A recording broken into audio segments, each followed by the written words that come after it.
Timnas Indonesia tidak perlu merasa kecewa atas kekalahan tipis 0-1 dari Vietnam dalam pertandingan grup B Piala AFF 2024 yang berlangsung di Stadion Puto, Viet Tri, pada Minggu, tanggal 15 Desember tahun 2024, malam WIB.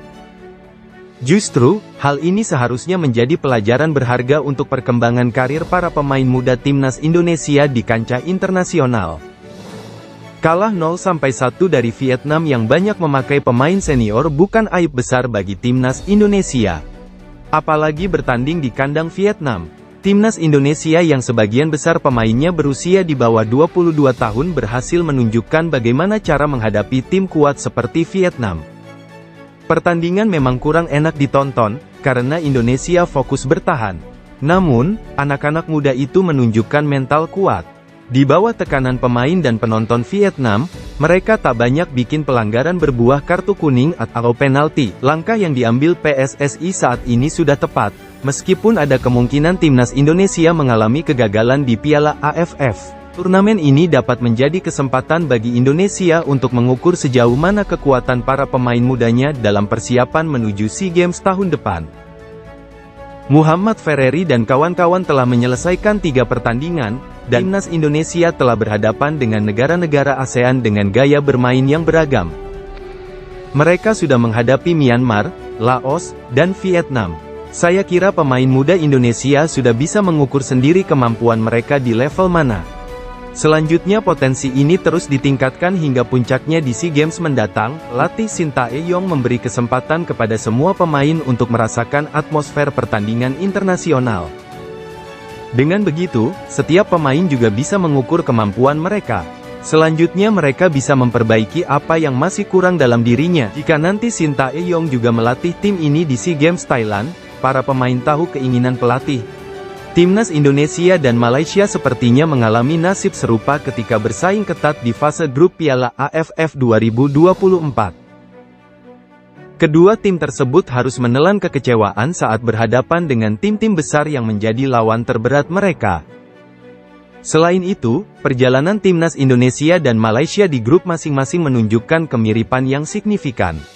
Dari 3 laga awal yang mereka jalani, hasil yang diperoleh mencerminkan statistik yang hampir sama.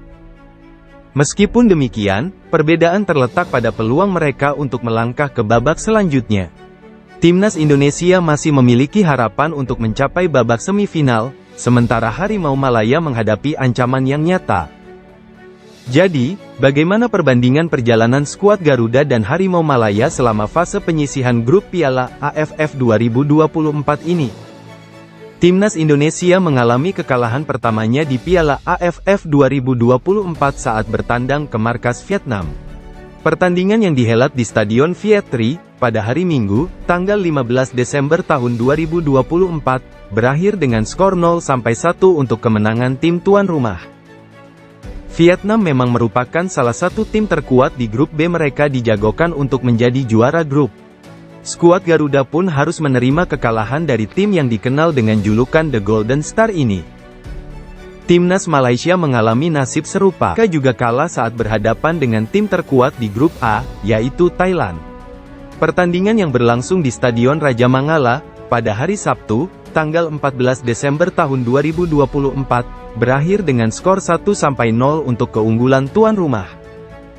Dengan hasil ini, Thailand semakin memperkuat dominasinya di grup A. Mereka berhasil memenangkan 2 pertandingan tanpa kebobolan.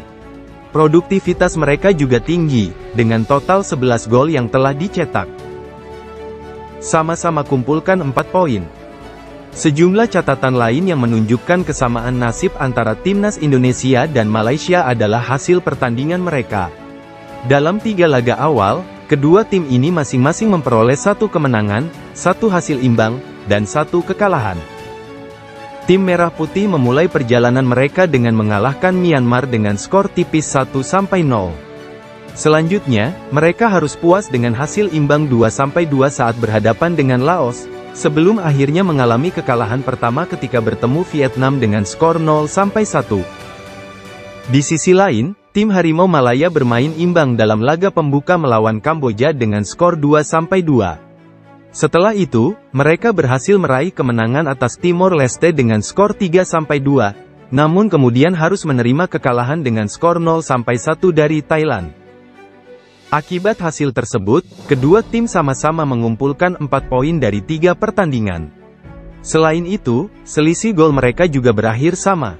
Malaysia berhasil mencetak 5 gol dan kebobolan sebanyak 5 kali, sementara Indonesia mencetak 4 gol dan kebobolan 4 gol. Beda peluang lolos.